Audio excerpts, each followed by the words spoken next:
You know, there are some names that just feel like they've been around forever, right? Like they're etched into our collective nightmares. And Jack the Ripper, that's definitely one of them.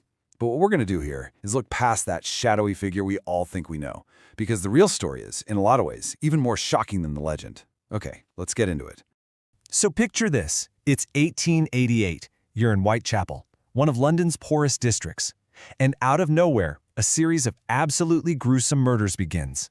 The targets are women, attacked in the dark, gaslit streets. The whole city is just gripped by fear. And guess who gives the killer his name? The press. They cook up this terrifying, almost theatrical name that's going to echo through history. They literally created the legend. Jack the Ripper.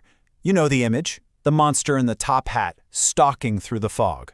But here's the twist.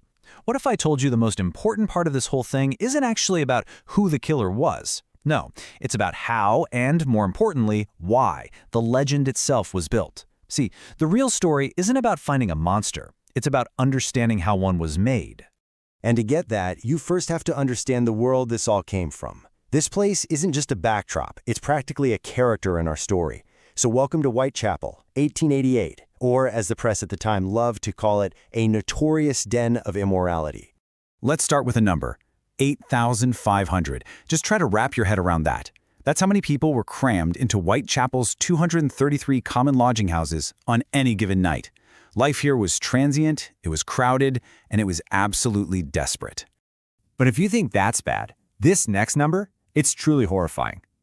55%. That was the mortality rate for children under the age of 5 in London's East End. It was literally a coin toss for survival. This wasn't just poverty. This was a brutal, daily fight for your life. And this brings us to another grim reality of this world.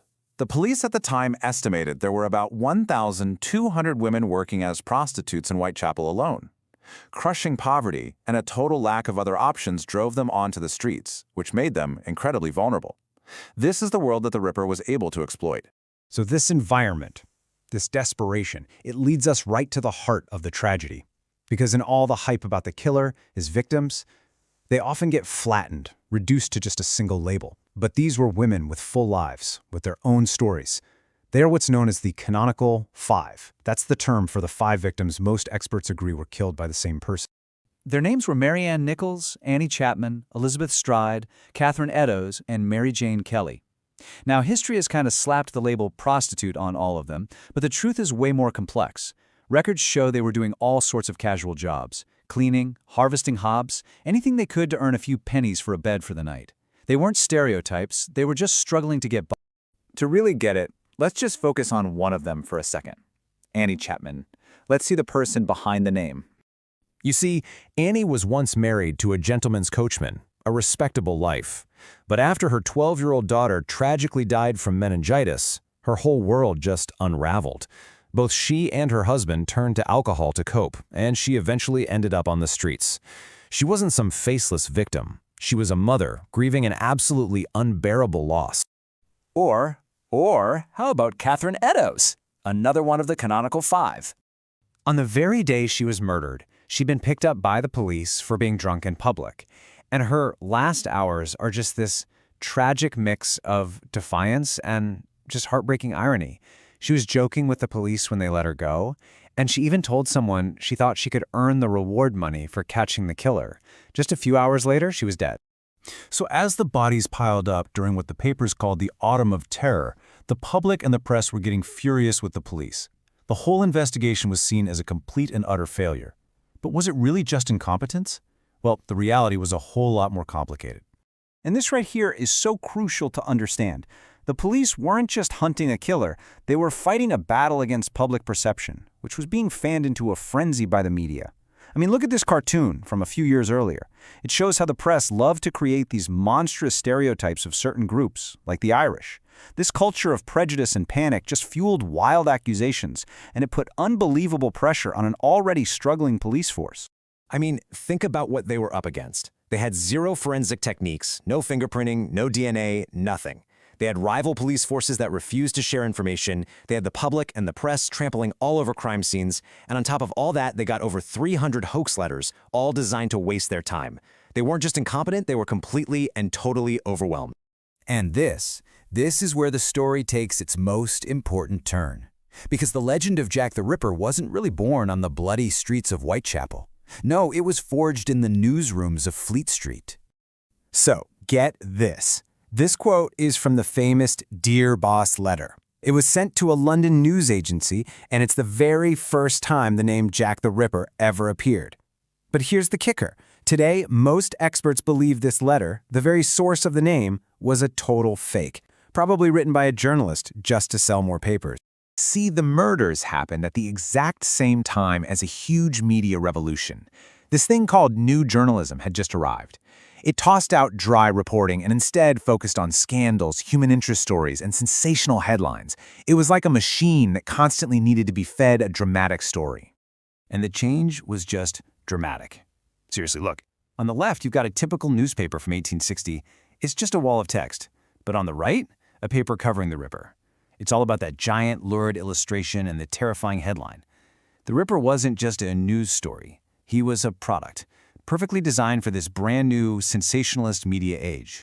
The killer was never caught. We all know that. But the monster that the media created, that thing never went away. And its legacy, well, it fundamentally changed our relationship with crime. Forever. The name Jack the Ripper basically became a brand, a template for evil. The press created the very first celebrity serial killer, an archetype that continues to this day with all the nicknames given to killers around the world. It all started here. The legend just became so much bigger than the reality. It created this whole cottage industry of books and movies and walking tours. There's even a dedicated field of study called Ripperology. And all this grisly entertainment often completely overshadows the real tragedy of 5 poor women who lived and died in desperate poverty. So yeah, we'll probably never know who held the knife, but the real question this case leaves us with is actually a much more modern one. In their hunger for a good story, did the press of 1888 create a monster that has cast a shadow over our culture ever since? A monster that, even today, we just can't seem to look away from. It's been over 130 years, and yet we're still asking the same question. Who was Jack the Ripper? But maybe the real question is, why are we still so obsessed with finding an answer? Today, we're going to deconstruct the man, the murders, and the myth that's grown up around them.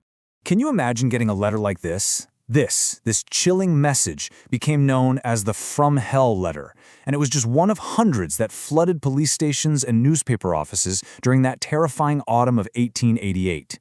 This one, supposedly sent with half of a human kidney, wasn't just a confession, it was a taunt. You see, these taunting notes, some with their gruesome little gifs, they both horrified and completely captivated the public. They weren't just letters, they were a performance. They were creating a persona, a terrifying character that got lodged deep in the public's imagination. Okay, so let's really dig into that idea. What if the legend we all know wasn't just created by the killer? We're going to see how this perfect storm of grinding poverty, a brand new media frenzy, and, well, pretty primitive policing all came together to create a myth that we're still chasing to this day. First things first. To even begin to understand the killer, we have to understand the world he stalked. We have to go to the Whitechapel district of London, 1888. Now, you've got to forget the London you see on postcards. This was a desperate, desperate place. A massive economic downturn, they called it the Long Depression, had just choked the life out of the city, and jobs were impossible to find. People were forced into these awful, sweated trades, working insane hours in horrible conditions for next to nothing. In this world, poverty was rampant, and life was terrifyingly cheap. 8,000. Just think about that number. That's how many people, a full quarter of Whitechapel's population, were crammed into about 200 lodging houses. These places were so packed that a single bed might be rented out in 3 separate 8-hour shifts a day. And for women, who had even fewer options than men, it was so much worse. For the roughly 1,200 women working as prostitutes, they were called unfortunates back then, this wasn't a choice, it was pure survival. They were just trying to earn the few pennies they needed for a bed for the night. And that vulnerability, living right on the edge of society, is exactly what made them the killer's prey. So, into this desperate environment, a brand new kind of terror emerges. Let's look at the crimes themselves. What was it that made these murders so uniquely horrifying? It all happened so fast. In just 10 weeks, 5 women were brutally murdered, and all of them within this tiny 1-mile square area. The speed, the frequency, and the sheer brutality of it all, it unleashed a wave of panic that London had just never seen before. Now, to really understand this killer, we have to look past just how he committed the crimes. Criminologists talk about the difference between a killer's MO, which is their method, and their signature. The signature isn't about getting the job done. It's about the why. It's about fulfilling some kind of dark, psychological need. And the Ripper's signature was, well, it was unbelievably brutal. The violence got worse with each victim, something profilers call overkill. The bodies were posed in degrading ways. And in the later murders, he started taking organs. This wasn't just murder. This was somebody acting out a very deep-seated, very violent fantasy. But here's the thing. The killer wasn't the only one telling this story. See, cheap, mass-produced newspapers were a new thing. And it meant that every single gruesome detail was being delivered right to people's doorsteps, sometimes just hours after a body was discovered. And this letter, this is the big one. The famous Dear Boss letter. It was the very first one signed with that name, Jack the Ripper. It got sent to a news agency, who then gave it to Scotland Yard. The police didn't want it published, but the newspapers did it anyway. And just like that, they turned an anonymous monster into a terrifying celebrity. And from there, it was just a frenzy. Newspapers were all competing to sell the most shocking story, the most lurid drawing. They were creating this caricature, right? A public monster that was maybe part fact, but a whole lot of fiction. Which brings us to a really crucial question. Out of the hundreds of letters that the police and the press got, were any of them actually real? Did the killer himself invent this whole persona? Well, it looks like the answer is almost certainly no. The very name, the whole personality of Jack the Ripper, was probably a media invention. In fact, a recent study of the language in the most famous letters found really strong evidence they were written by the same person. And that person was likely a journalist pulling a hoax to sell more papers. Okay, so you've got a city in a full-blown panic. You've got the press pouring gasoline on the fire every single day. So the big question is, why couldn't the police catch him? Well, you have to remember, the police were basically working in the dark. I mean, they were in a forensic dark age. They had none of the tools we just take for granted today. On top of that, the local police force was completely overwhelmed. They didn't have the resources, and they had just never seen this kind of repetitive, seemingly motiveless killing before. They were completely out of their depth. And the crime scenes themselves? Oh, they were pure chaos. The public would just swarm the area, trampling everything. The person who found the body would probably touch it, maybe even move it. The police would show up, take a quick look, and then they'd literally wash the entire scene down, destroying any chance of finding a single clue. And so, the killer was never caught. The case file was officially closed in 1892, and that left this huge vacuum. A vacuum that was immediately filled by endless speculation and a whole lineup of really intriguing suspects. Over the years, dozens of people have been named. You've got Aaron Kosminski, a police suspect who was put in an asylum right around the time the murders stopped. People have even suggested the infamous American serial killer H.H. Holmes, even though he was almost definitely in Chicago at the time. But for every single theory, the reality is the same. The evidence is all circumstantial. There's just nothing solid. But hang on. What about modern science? I'm sure you've seen the headlines over the years, the ones that claim a DNA breakthrough finally solved the case, pointing the finger right at Aaron Kosminski. The whole theory is based on a shawl, one that was supposedly found next to a victim's body. Here's the problem, though. Nobody can actually prove where that shawl came from or if it was even at the crime scene. And pretty much any forensic expert will tell you that after more than 100 years of being handled by countless people, any DNA on it is so contaminated it's basically useless. So, officially, the case is still very much cold. So, in the end, you have to ask yourself, maybe the identity of the actual man is less important than the legend he became.